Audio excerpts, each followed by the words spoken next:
The developer took approximately 1 to 1.5 years to do one feature. I don't know if I can buy the developer experience as a cult, but then you said Scrum and Agile, and I was like, all right, I think I'm in.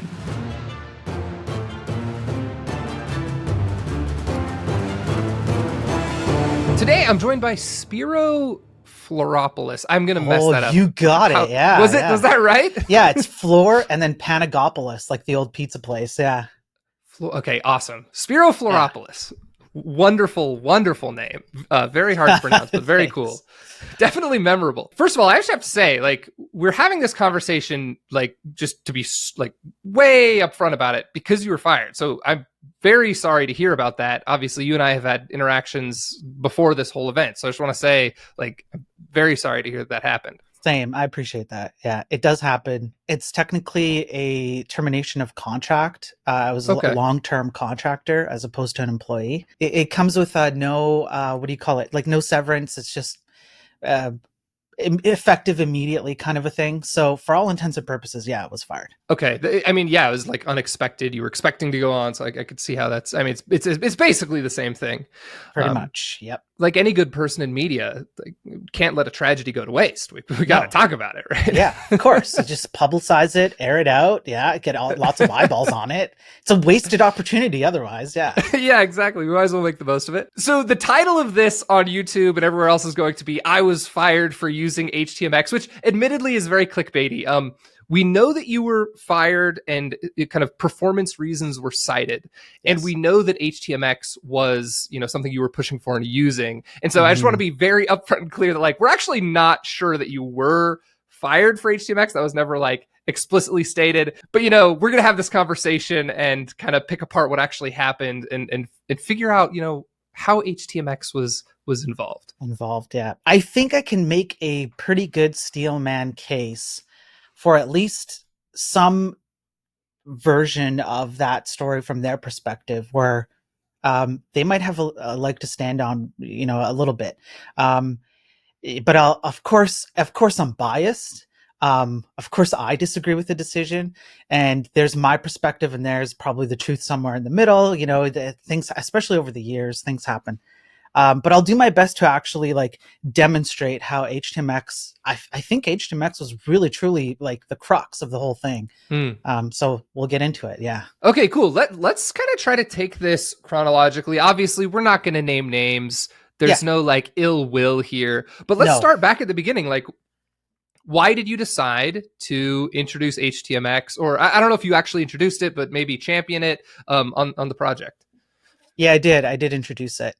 I'll provide some context because honestly, I get this a lot whenever I'm streaming or talking to people like other programmers, and I talk about the state of the tech industry in general. And I have this intuition or feeling that the tech industry is actually in decline and squandering golden resources that we have, especially with increments in our hardware capabilities. And we're not utilizing it very well at all. But it's an opinion.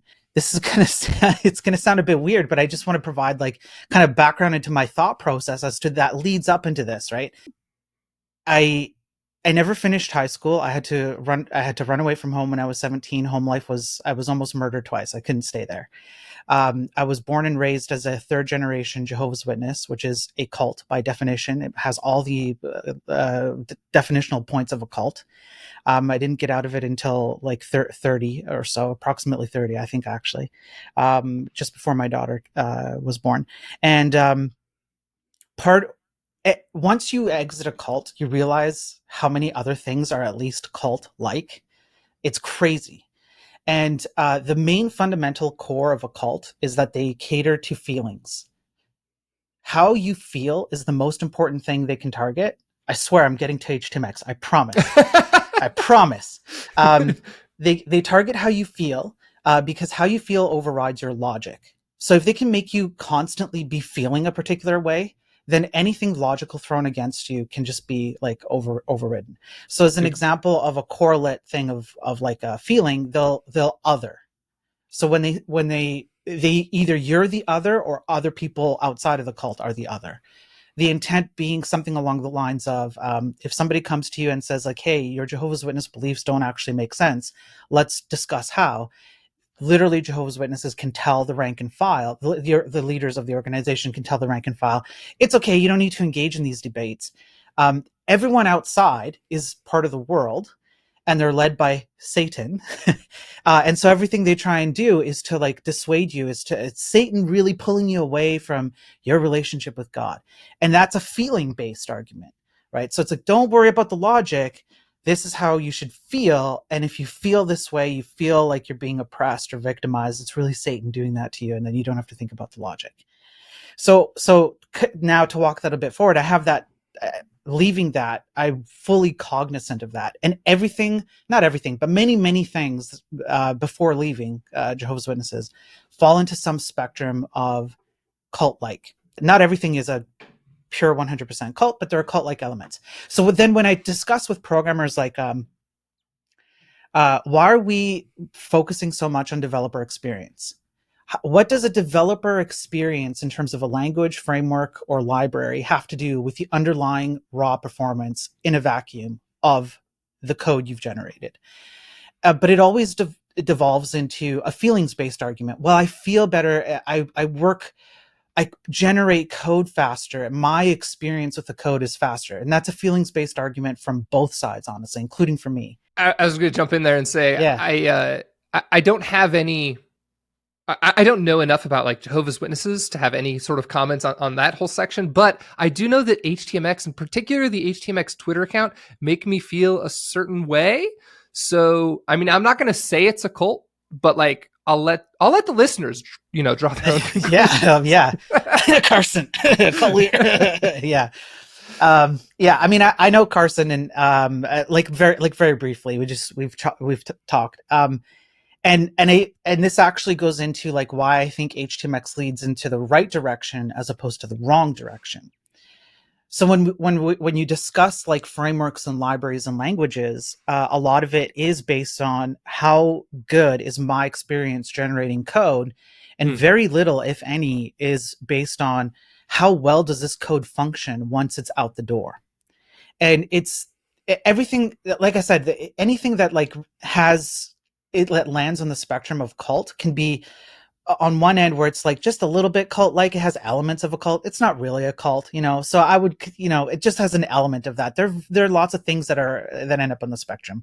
So I wouldn't call HTMX a cult. I wouldn't call very many, maybe I could pick out one or two libraries and frameworks that I would call a cult, but are you saying that like there's some cult of developer experience?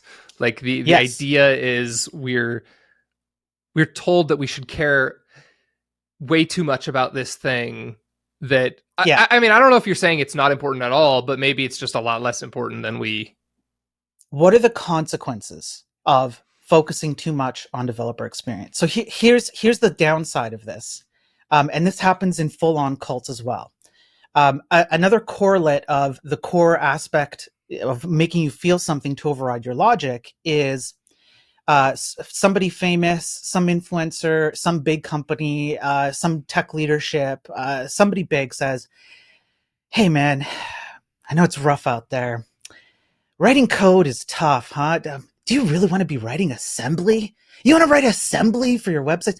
Don't do that. We've got it all figured out for you. We've got a framework. It's called, I don't know, like React, or stuff. Pick your framework. Doesn't matter. Vue. Let's I don't make know, whatever. something up like React. Yeah, anything. Sure, like whatever. Make something up like React. Imagine if React was a thing.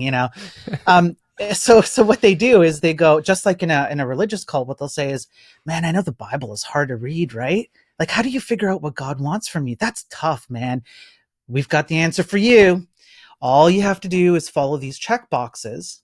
And as long as you check off these check boxes as you lead your religious life or generate your code, once the code is done, you can wash your hands of it because somebody else has done the thinking for you. You don't even need to know how this thing works under the hood. Don't worry about it, man. All you got to do is worry about the stuff that's right in front of you. And I would argue that Agile methodologies fall under the same boat, where people go, hey, man, Don't you hate it when you walk into a room full of developers and the developers told you it was going to take a week and it actually took a month, and it happens over and over and over again? Are you frustrated? Are you So pulling your hair out? you were For losing just, me with developer experience. I'm like, I don't know if I can buy the developer experience as a whole. But then you said Scrum and Agile, and I was like, all right, I think I'm in. yeah. So it's, yes, right? Because then what happens, you go for 5 easy payments of $9.99.99. All you have to do is check off these check boxes, follow these methodologies, follow the rules of the framework, follow the things that have been told for you. And as long as you do that, your willingness or desire to understand what actually goes on at the end of that is at least lowered. It's not eliminated. There are plenty, we both know plenty of smart people who would still do Agile, who'd still pull in any framework or language, and they would have the Yeah. cognizance to be like, wait, what am I doing here? Yes, fine, I'm doing these things, but like, what's really going on? Yeah. But I think overall, as an overarching thing in the tech industry as a whole, there is too much emphasis on that, and it's at the detrimental cost of the industry as a whole, companies, programmers, our knowledge, and I think it even has societal impacts. But to crunch it all down, I'm coming from a feelings and biased and historical based argument. Where's the data? I have had exactly zero conversations with any programmer at any level, including from my own perspective, that has actual data to prove that what I'm saying or what they're saying or somewhere in between is true at any point. So And I in regard to what exactly? In so regard to like developer experience or so if I'm going to make the argument that the tech industry leans, first of all, too much into developer experience, where's the hmm. data for that? And if that's true, where is the data to prove that leaning too much into developer experience causes a detrimental impact on, say, code quality, number of bugs, bloat, stability, user experience, company financials, the financials of the industry as a whole? All of these things should have data to back up any argument that I would make, right? So I do want to jump in here because I do Yeah, have a little bit of kind of experience with this. I can't speak.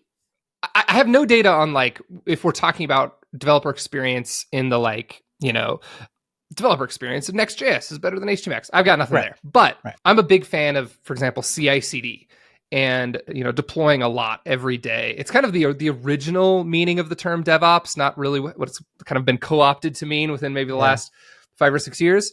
And there's this really great book I just want to plug called Accelerate, where they just gathered a shitload of data about this. They were like, okay, we're going to go find all these companies that are deploying that. Like basically it was all about CD, like how right. often we deploy.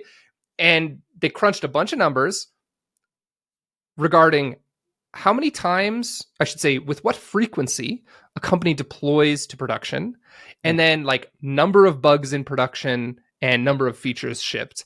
And it was an awesome kind of correlational study that just showed basically the more you ship to production, like with higher frequency, if it's multiple times per day instead of say once per quarter, yeah, like your number of bugs goes down and your number of features goes up. I'd love to see that kind of rigor brought to, yeah, like, web frameworks. Uh, right, you know, we right. can show that everyone using Next.js, like, ships way more than everyone using HTMX or what have you. Right, and that's great. I'm gonna pick up that book. I'm gonna remember that, because there is actually data.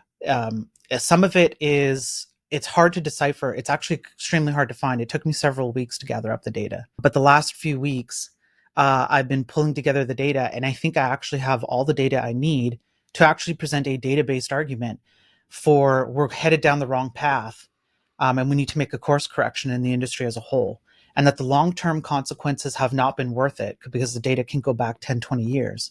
And the long-term consequences in the future are also not worth it. Um, and there's a bullet we have to take, so to speak. Like there's an upfront impact that we're going to have to brace for. But if we take that impact on sooner rather than later, we can mitigate a lot of things and still get everything we want.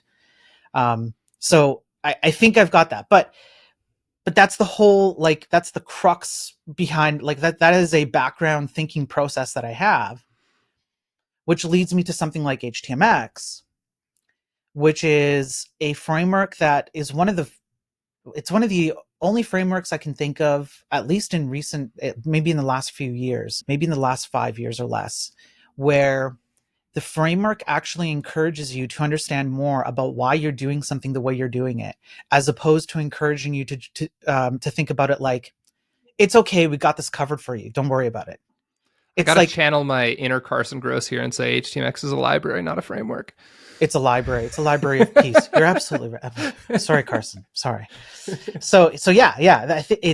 When you, I think if you just ask somebody to like look into HTMX, you've probably seen this. I've seen this 100 times where they'll go like, "Why would I want to use that? Like, it's so fundamentally different from anything else I would use. What is it about this?"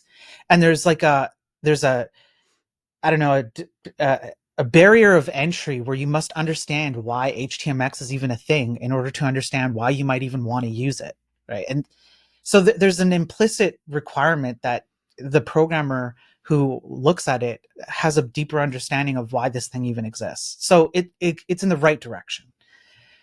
And so to that end, I really liked HTMX. And I wrote some extensions for it, and I did an interview with Carson, as a lot of people have, and he's great and all of that. And so that leads into the company that I was working at, and I promoted HTMX. And I can kind of get into why if we want to do that now. Yeah, let's do that. I just really quickly want to jump in with Yeah. one more comment, which is if I had to sum up, I think, a little bit of what you said, it's something I agree with, which is I really enjoy when an abstraction teaches you Yes. more about the underlying thing rather than like hide it or hijack it. Um, Right. there's I think HTMX is obviously a really good example of this. Like by learning how to use HTMX, like yes, you're getting additional functionality that's not normally available, but like just by using it, you're naturally encouraged to understand kind of how browsers work, how they use HTTP, the Yeah. history of hypermedia and why it exists. So just generally speaking, I'm really a big fan of those abstractions. Those are good abstractions. Yeah. So I would consider C an abstraction over, to some degree, an abstraction over, say, assembly. Mm-hmm. Um, but C doesn't really hide anything. In fact, it can be complicated. It's simplistic in terms of syntax and its nature, but when you start getting into complicated things, it doesn't try to handhold you. Yeah. So things you would learn in C can translate. A lot of principles can translate if you were to, for whatever reason, write in assembly, because it's not hiding if maybe anything from what's going on underneath, but it gives you just enough abstraction of like that developer experience. I would argue C leads you in the right direction, where you're not pulling your hair out writing assembly like we did in the old days. You're doing something a little bit nicer, but there's still enough left on the table for you to go, wait, why am I doing this? Like, what's going on here? Which is a good thing for us to do, Yeah. not a bad thing, right?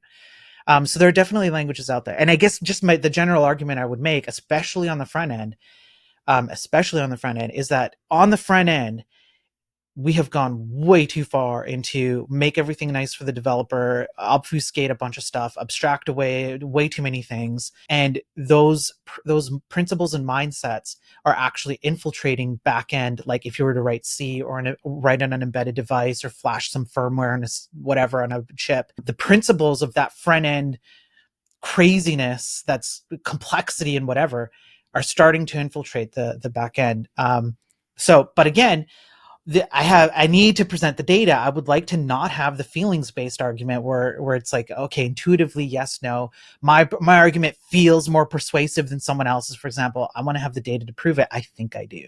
Are you able to give us like, I know you haven't released any, Yeah. post or data yet. Are you able to give us any sort of hint at like what kind of data are you even looking at and where are you getting it from and how much is it? That kind of stuff. Right. So the primary thing that would hold up to the most scrutiny, hopefully, not always, is academic data, especially where long-term studies over the years have focused in on what are the consequences of X or Y. What does that mean for Z? So as an example of one, it would be, what are the long-term consequences of unresolved technical debt?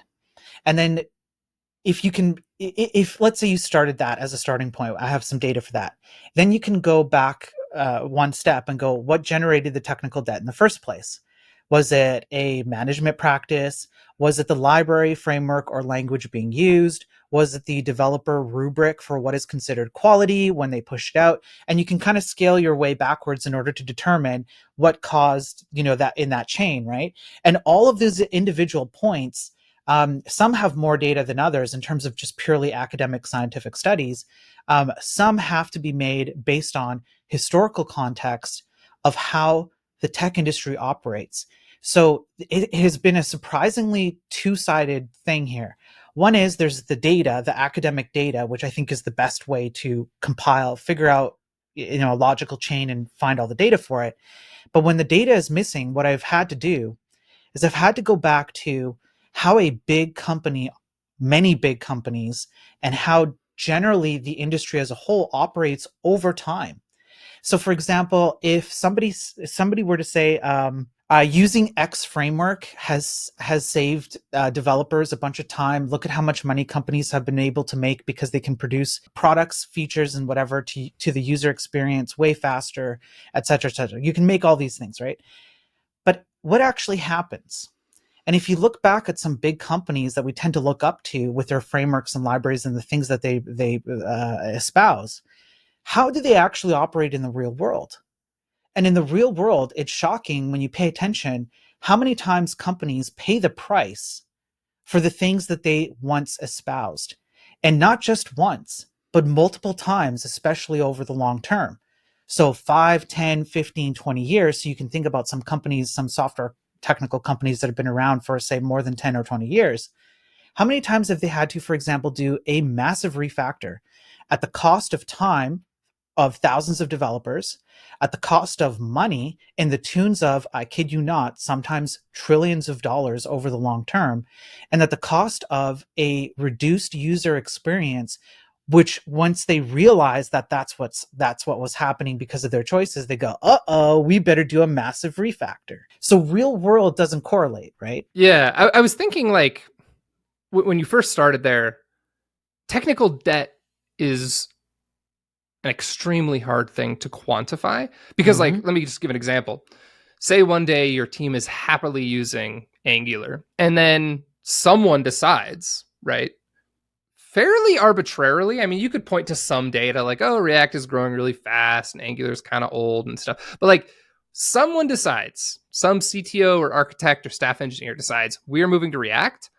At that point is like technically when the technical debt is accrued. It's like, okay, Yep. now we have a migration in front of us. If I were to want to quantify it, I guess what I would want is like multiple years of data and just like overall time spent on what I would consider to be refactors, right? And if you have 10 years of like a company's dev time and you could actually break it up into like bugs, features, and refactors, I think being able to look at refactors as a percentage of time could be a good correlation with technical debt. Although there is an argument to be made that that was actually them paying down technical debt. And so like maybe a company, especially on like a shorter time frame, if they don't spend time refactoring, that's not necessarily indicative of code quality. Like maybe they just like are on super old versions of everything.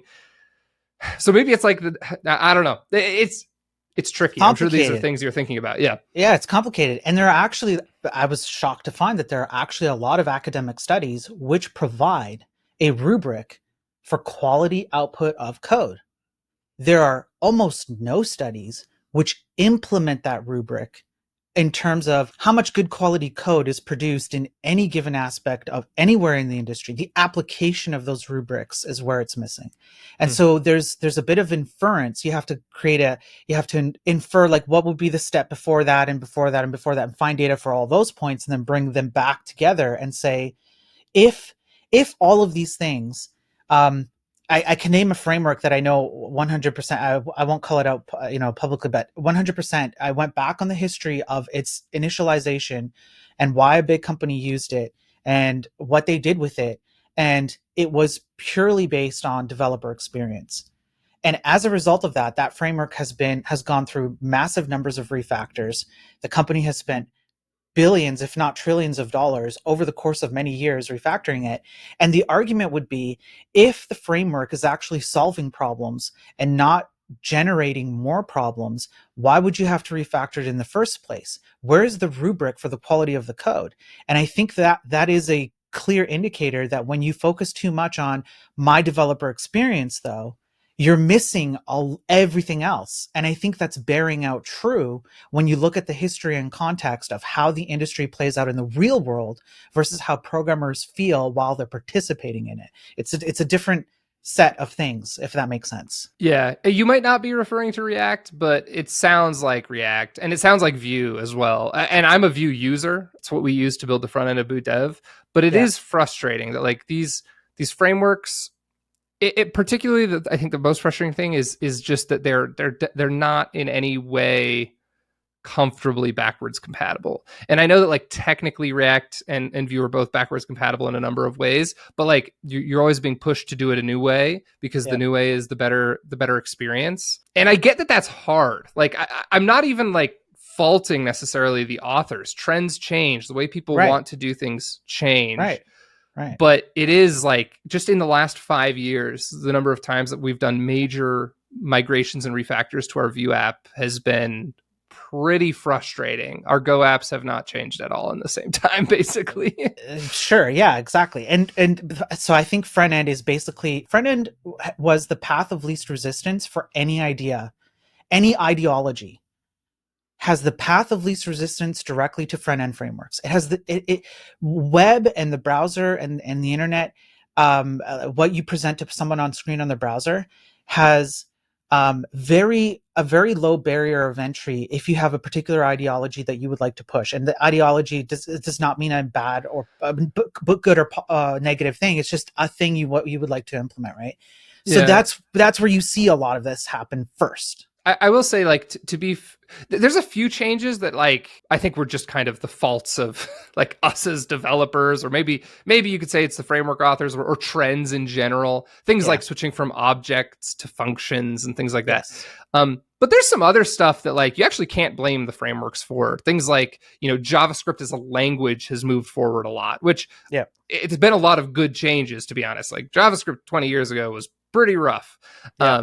And like the ecosystem of the browser and to the APIs that it makes available changes very quickly. Whereas, something like Go, for example, it's like, well, what's changing, right? We're deploying on Linux on the back end. There's no DOM APIs to worry about. It's like everything's kind of this Unix philosophy where the interface is text. So Right. I just want to be fair about that. Like it is a harder game to play on the front end. Absolutely. Absolutely. And I want to be clear that what I'm talking about are descriptive and ought. There's descriptive, there's ought claims, and then there's should claims, like prescriptive claims. So everything that I've talked about so far, what I'm saying is that the prescriptive claims don't have the data. The data is the descriptive, and the oughts are what kind of lead back to the prescriptive, which is like, what should we be doing?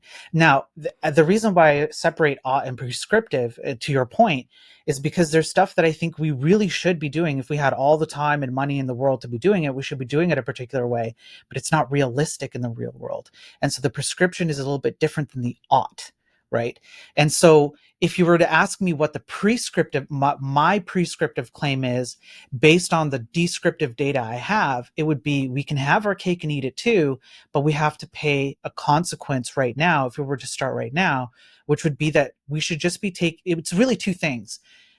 We have to take a little bit more time. We have to slow down. We have to stop the focus on get stuff out ASAP, in order to get that quick cash grab, get investors bought in, that 3 to 6 month turnaround, quarterly earnings report, like programmers getting their paycheck and then walking away, and hopefully they have some equity and they can, kick the can down the road, which happens a lot at big companies.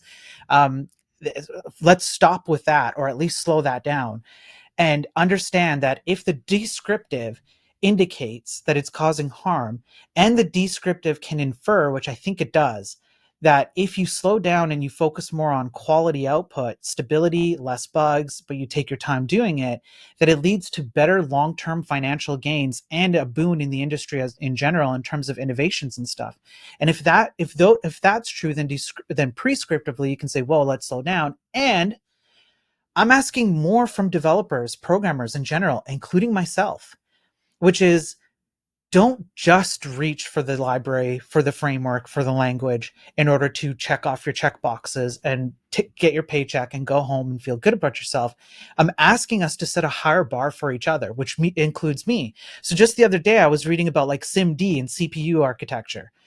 Structures of arrays versus arrays of structures, and getting into CPU architecture, I was like, how have I not known what's going on under here? Like, I've been working with this for 25 years and I don't know basically anything. And it's like, I am my own victim of this, right?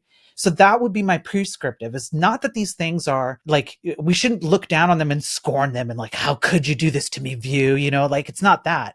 It's more of like a holistic look of, okay, what are we doing? Can we still have our cake and eat it too? Can we still get the nice developer experience and still and produce better things and make good money, still, and all of these things? I think the answer is yes, and I would like to try and really rigorously prove that. Yeah. So I'm writing articles and I'm doing videos that are going to cover everything here. But yeah. Very good. Okay. That sounds great. Let's kind of move the story along chronologically then Yeah. and talk about like, okay, so you started to introduce HTMX to the project. What happens next? Yeah. So okay, so I joined this company at the beginning. They had a contract team. It was three. It was third party contract team. It was two or three other people externally of the company, and they built this platform in Laravel, and they were using Livewire. And this was a few years ago. So at the time, that's when I joined, and so I inherited this as like internally as part of the company. I'm pretty sure I was the first. Yeah, I was the first developer hire. I inherit this thing, and I help them manage the external team. And for the most part, everything's fine. But having discussed everything we just discussed, at the time you had to build. I can't remember exactly why, but it was a mix, like a Webpack mix kind of thing, where you needed to build for the front end and Livewire and all of that to kind of communicate together.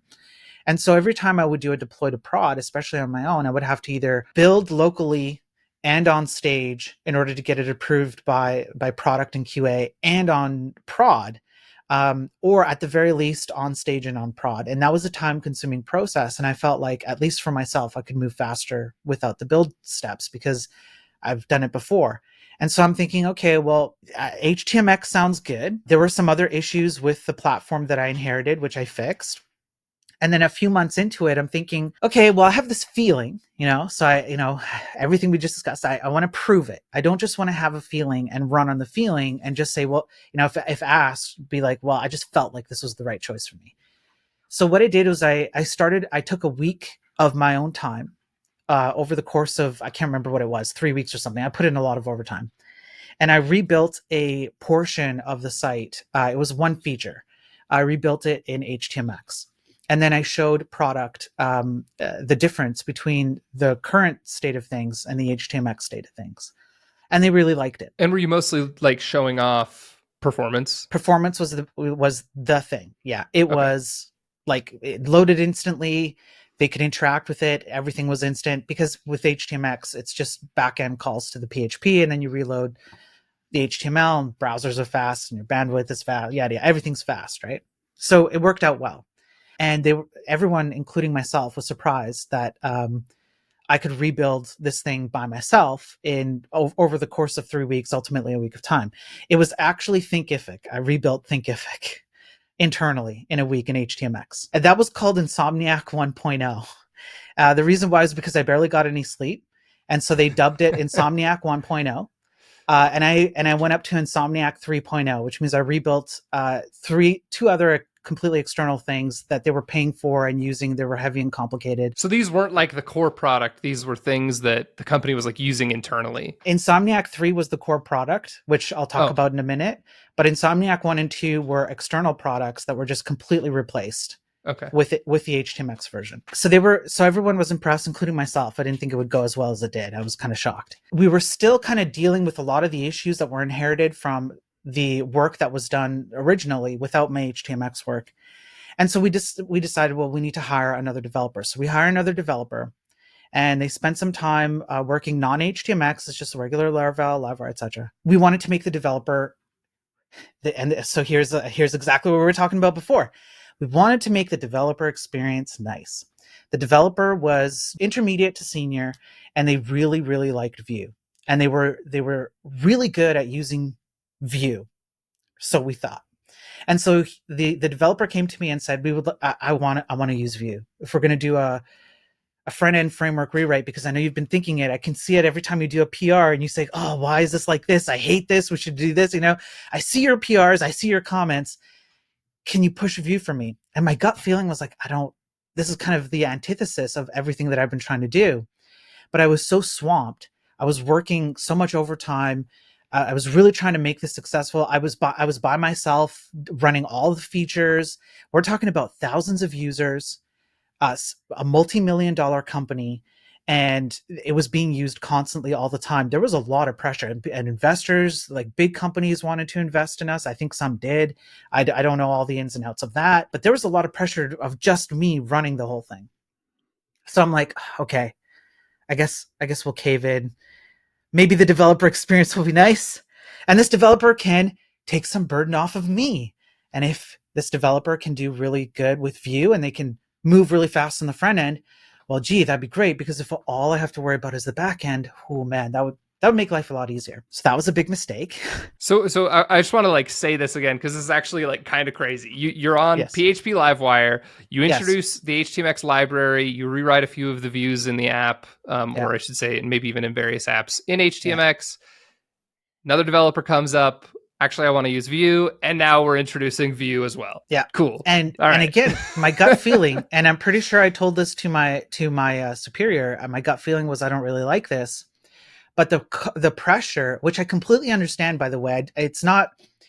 I get businesses have to do what they need to do in order to make money, and I appreciate it too, because I get a paycheck. I get to feed my wife and kid with that, right? So I understand when they came to me and said, "Look, man, we just need you to move, right? We got to get moving here. You do what you think you need to do, but keep in mind that you were by yourself up until this point. We have another developer. Let's maximize the usage." And I'm thinking, okay, if this developer is telling me, and based on their resume, it kind of lined up, that they're going to move fast in Vue, all right.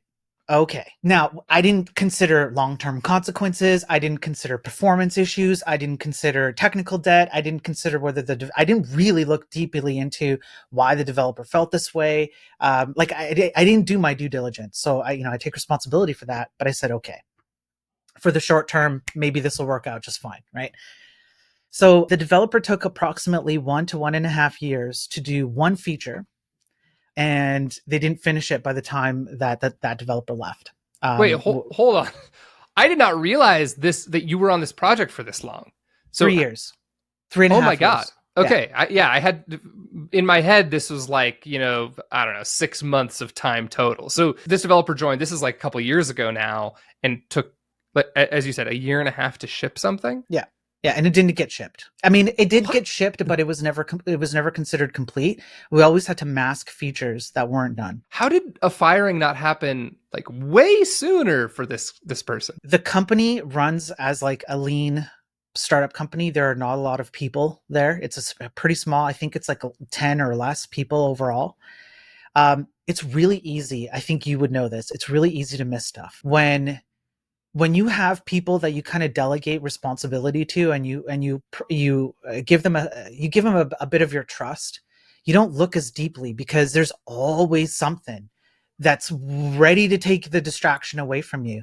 And again, I'm blaming myself here because I did not pay enough attention. So like stuff was getting done. It's just like the core things that needed to get done weren't getting done. Yeah. Yeah. Okay. I could see how that could like kind of slip under the radar. It's like, oh, I shipped all these other things that like weren't the thing that we needed to ship. Yeah. There's an entire aspect of it that it happens in the background in startups, where this wasn't really a startup. But anyways, in a lean company like that, where you have a lot of pressure, you're changing a lot. Your priorities change a lot, sometimes day to day. And so what was a priority for a long-term project at one point, day after day after day, something comes up and you need to solve something. And when you only have two developers, and let's say a bug comes up, or a customer screams at customer support, something like that, you have to drop that and go focus on those things, for example, right? So that it compounds and makes it way easier for that to fly under the radar. Now, ultimately, I should have paid more attention to that, because it's technical and that's on me. I was the I was the lead developer. So, I blame myself Yeah. for that. And I made a choice against my own gut feeling, and I didn't do my due diligence. So, it's ultimately my responsibility. So once I realized that once I finally clued in, wait, what's going on? We've had this thing for a long time. I talked to my superior, and we're like, yeah, this thing's taking forever. What's going on? And and then I thought, okay, am I running on feelings again? I should have not. I was thinking, man, I shouldn't have done this. I shouldn't have done that. I shouldn't have let him start this in the first place. Yada yada yada. So I went back to my roots and I went, okay, well, I've already put in like a year or a year and a half of like all this extra time and effort because I care about the company and the people in it, and I didn't want to, I want to make sure it succeeds. And so what if I just do the whole, like, I'll take a week and I'll try and rewrite this thing that he's been doing for a year ish, whatever it was, in HTMX, and I'll see if my feeling about whether it should be this complicated is true or not before I go spouting my mouth off and I've been saying, here before. This is like, it's like, why is this taking a month? All right, I'm just going to sit down for an afternoon and just like from first principles, like this feels like when I describe this problem in English, it sounds like something that's accomplished in I don't know, yep, 1,000 lines of code. yep, But this is taking months to complete. And a lot of times what I found, especially like I think hiring junior developers is awesome. You have to have the resources to be able to work with them very closely, because what can very easily happen is like when you're new to development, you're solving created problems. Like right. you're writing code in maybe a way that's not great, and then you have to write more code to account for that. And this is a cycle that can definitely happen. Again, I think hiring juniors is fantastic and good for companies, and more companies should be doing it. You have to allocate some resources to like watch and help and mentor and keep everything on track. To your point, I think the data bears this out, the data that I have. And I think my prescription, we should be asking more of programmers as a whole, that includes from the junior up, Mm-hmm. is exactly to your point. If we did that and we took a little bit more time up front, the selling point to see, this is kind of always the crux, right? Where as developers we talk about this thing, like you and I sit here and talk about it, and you say, hey, hiring juniors is great, but we need more of this and that, and I say, yeah, and I think the data bears it out. And then you go and you talk to an executive and you're like, hey, we would like to do this, and they go, but my money though, I have shareholders, that I need to answer to, and what about your paycheck, and all that. And I think if you can make the case that the data shows that if you do these things, companies ultimately make more money over the long term, is a good selling point to try and push that. I think we should be doing that. So I completely agree with you. So I guess, yeah, to bring it back, I didn't have the resources, and I also should have just I was already taking extra time. I could have allocated some of it. So I blame myself here. Um, but exactly what I did is what you described, where you look at it and you go, what the heck's taking so long? Let me try and approach it again with fresh eyes. So I thought it would take me a week with HTMX. It gut feel, this should only take me a week. Took me 3. So what this was, the state of it as it was in a year, took me 3 weeks to do, and it was feature complete. So it included things that were not Yeah. done in the Vue version. Suffice it to say, at that point, the developer was no longer with us, and I was again on my own for 6 to 9 months, something like that. And at this point we're a lot farther into the company's life cycle, and more users, more expectations, more features, more, and I'm running it by myself. And when I started, I rewrote the entire. I just got to pause for a second. If this company is really making millions of dollars off this software, I find it completely insane that there wasn't a larger team of developers working on it. Like that's it's that's like that's a different discussion. We could yeah, talk about that after. Yeah, I can. like I they can. either they're just wrong, they're just doing it wrong, or maybe there's like hidden costs I'm not aware of. Like they were actually spending most of that money on like marketing or something. But There were a few that's crazy. factors. That's wild. Yeah. There are a few factors. Yeah. I can talk about that offline. That's all Yeah, that's internal another stuff. thing. It's another Yeah, it's a thing. All whole right. other thing. Yeah. But again, just to be clear, I understand why businesses have to do what they do, and they were trying to make the best decisions they could for the business, and I completely respect that. That's what businesses should be doing, and sometimes it sucks and it's painful, and I get it. So, factors aside as to why things were the way they were, I'm by myself again for another 6 to 9 months. I think it was more like 9. And I took a month out of that time and I rewrote the entire thing, removed Livewire, removed all the build processes, and So it's a rewrote it all in PHP HTMX. HTMX full stack Laravel, app. PHP, HTMX. That's it. And HyperScript, by the way, Okay. for light JavaScript interactivity. Okay. Because HyperScript it's Carson's thing with HTMX, right? So it just felt like a Got it. natural fit. So I rebuilt the whole thing in about a month from the ground up. And then as a result of that, I was moving so fast. For the duration of the time I was by myself, once that HTMX thing was built and off the ground, we were 2 sprints ahead on our workload on every sprint for the entire duration of the time I was alone.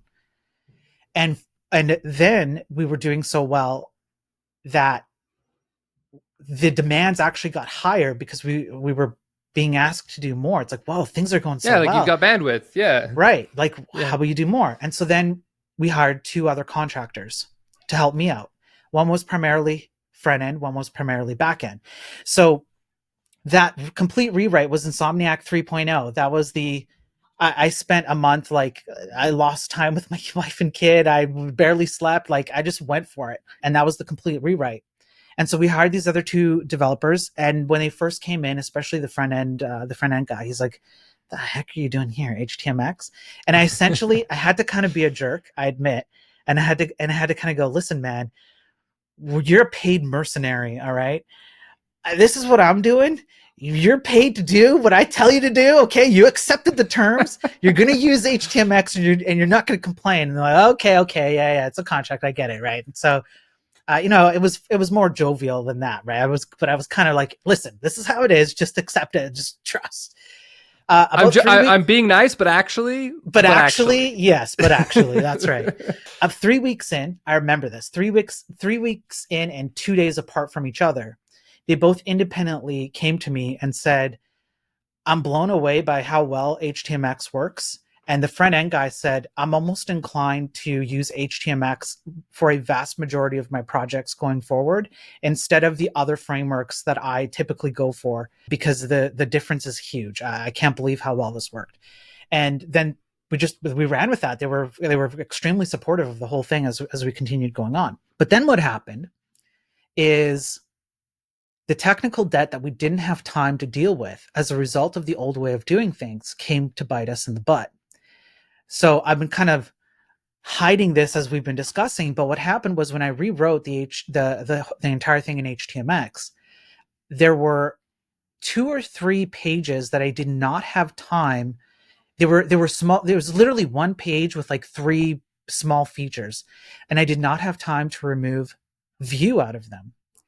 And because I was doing so well and we got so much pressure, and then I had new developers and just one thing after another. And it was like just 98% there. And I'm like, I got to focus. Right. And as a result of that, there was all this old legacy code that was hanging around that suddenly became important because those features they were like raising up. They were floating up in terms of visibility because we were doing so much and people were now seeing these features that we kind of like let go for a while. And so we had to do a major cleanup. We had to remove those pages. We had to remove the old code that we didn't get a chance to remove. But there was an entire dependency tree that we didn't account for.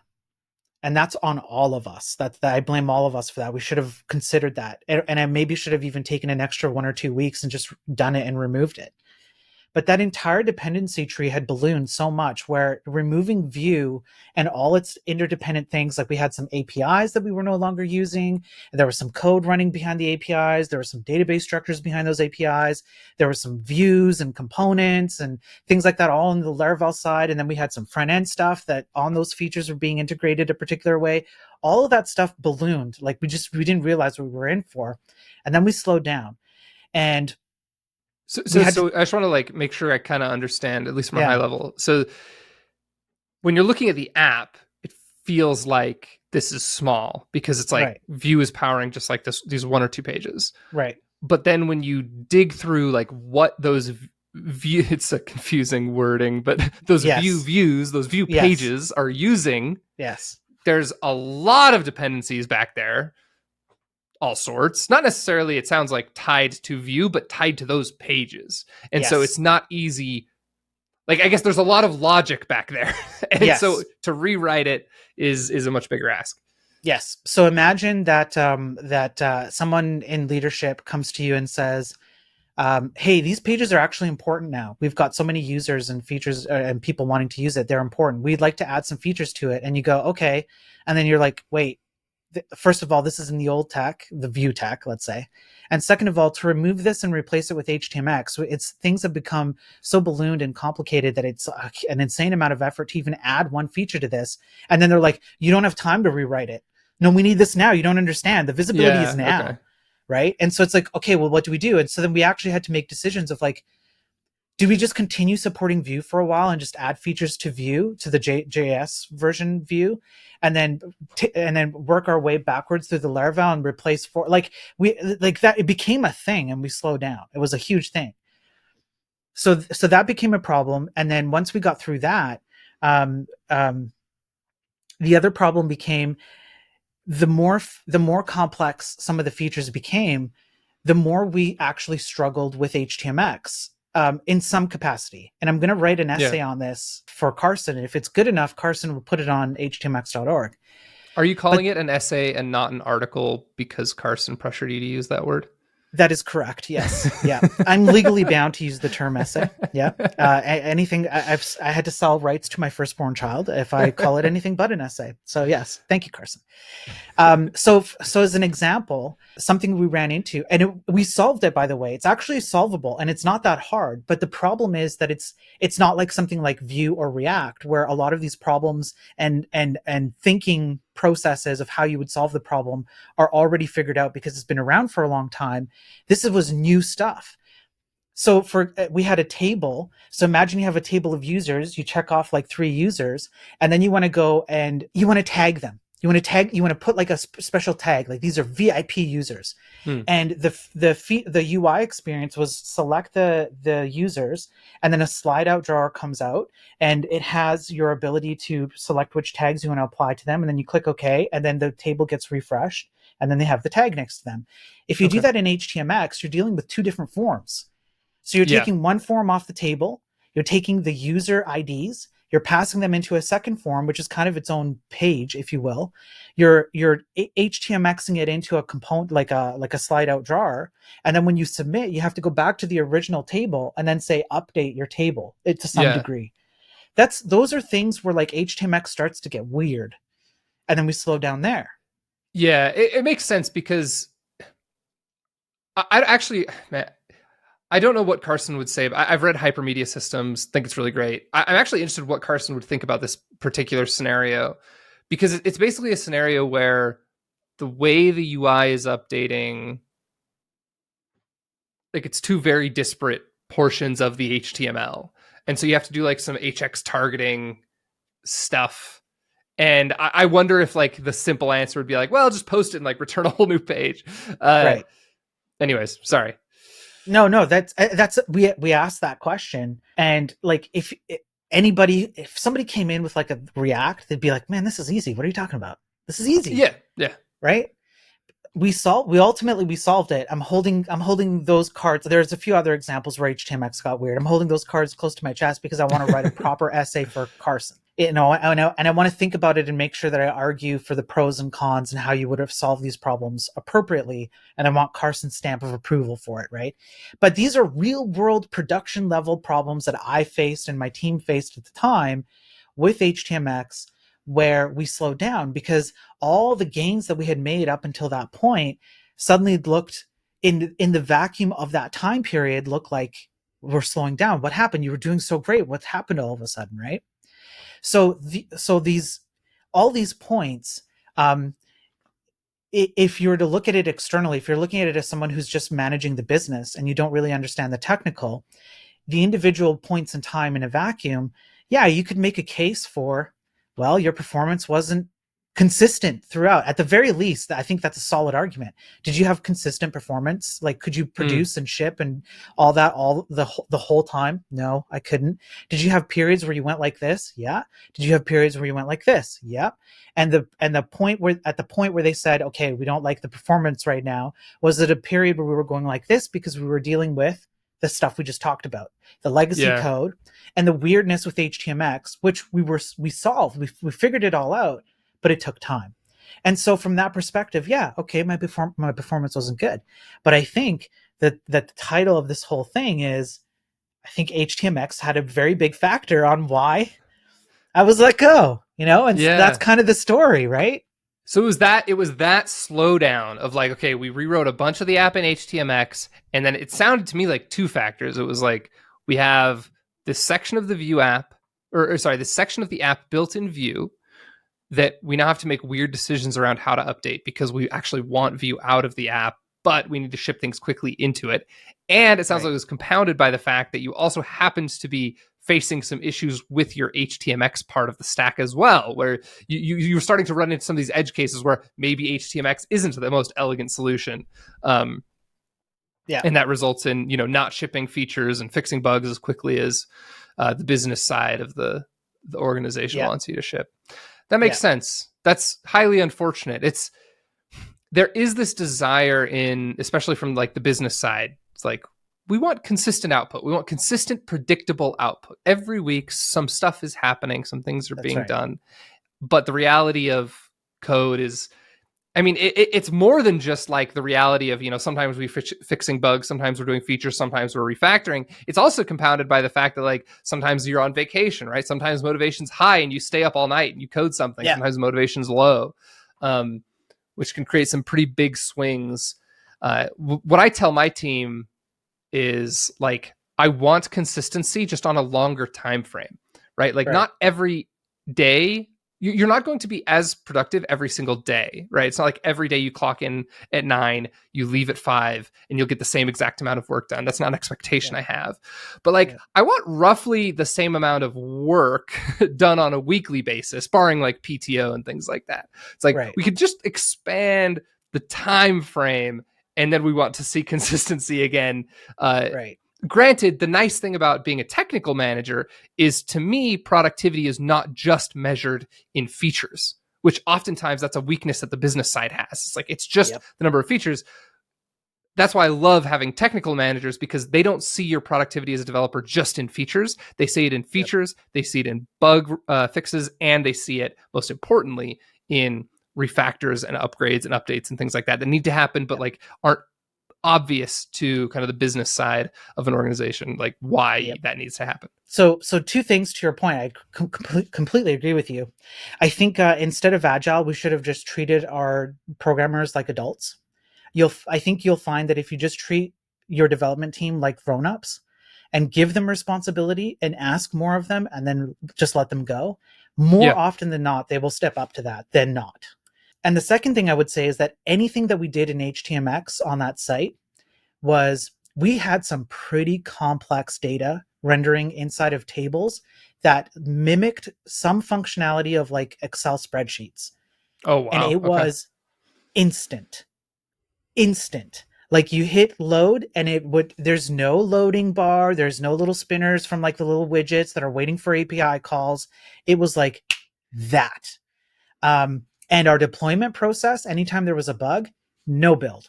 You make a change, like within a second or two, it's deployed to stage. Product gets to see it super fast, and then on prod, it's the same thing. And then on top of that, our testing abilities were actually a lot better, because instead of having to do some weird thing where you test the front end UI, waiting for JavaScript to load so that you can interact with it, what you can actually do is test an endpoint that produces HTML output from the Laravel side and confirm that your HTML structure is as it should be given Yeah. a input state. And that was something we could test on the back end without using something like Browser Stack. And so the only thing that you really needed a front end testing library for, like Browser Stack or whatever, was just to confirm that things looked right. Hmm. as opposed to were they even structured in the right place, were they off, whatever, things like that. It made testing easier. So I would argue that that we had a huge benefit on many number of things with the HTMX side that were way better. But to your point again, try telling that to an executive. It's not that an executive, any number of executives you talk to are dumb, or stupid, or they can't, no, it's not that. How can you expect them to understand something that is not part of their world? Their world is somewhere else. And so Yeah. from their perspective, you tell them these things and they're like, okay, and I have other things to worry about. How does this affect the things I have to worry about, right? Yeah, well, this zooms out to like a bigger point that I make a lot. It's a business point, not a point necessarily for developers, which is I think technical people should be starting technical companies. Like, I think, if you're interested in entrepreneurship in tech, it really behooves you to have some development experience. If even if you're not shipping code day to day, to at least be able to understand how to hire good developers, to understand what they're working on day to day. But I mean, that's not the reality of the world, right? If you're a developer, Yeah. you're going to find yourself in positions where you have a non-technical manager, and being able to deal with that is definitely a valuable skill. This is super interesting. I'm really glad that you came on and shared this. I think it'll be useful to a lot of people to kind of understand what you went through, how you solved some of the problems, the challenges you ran into. We don't have like insane reach on this podcast, but we get thousands of listeners. Are you actively Yeah. looking for work right now, or have you found something new? And should people reach out to you if they have opportunities that you might be interested in? Yeah. So before I answer that, let Yeah. me answer to, thanking me for coming on. No, thank you for having me on. And this whole week I've been streaming because, like, what the heck else am I doing? I'm just like polishing up my resume and whatever. And I've been telling people that they need to learn from my mistakes because I definitely made some. And that's kind of like the whole premise of why I stream is like educational. Hey, we can all do better and you can learn from me because I suck too. You don't have to make the same mistakes I do, right? So I'm glad that you had me on because I do want people to learn from this as well. So then leading into your next question, yeah, I don't have anything. I have some contract work, but as far as I know so far, it's all like short term. I'm not gainfully employed anymore. It's not going to be enough to, sustain me long term or even medium term. Short term, I think I'll be okay, but medium to long term, it'll be a problem if this continues. So I'm open to work. I'm looking. I need to figure it out. I have a beautiful daughter and a beautiful wife. I got to make sure I feed. So yes, please reach out to me, and I guess we can include how you reach out to me in I don't know, description or something like that. Yeah, absolutely. So if you know of any opportunities that might be a good fit for Spiro, reach out to him. Let's plug your like various places you exist online, and I'm assuming those are the good places to get in touch. So you're on Twitter. What's your handle on Twitter? My handle on Twitter, I think, is just SPIRODONFL. Let me just confirm that one sec here. Yeah, so it's Spiro Don FL on Twitter. That's a good place. You can also, all my contact information and my current resume is just my website, Okay. spirofloropoulos.com. And that includes links over to my Twitch. If you want to see you can watch me code and make dumb things and make a video game and write actual products, like write code for actual products and work with HTMX and all that.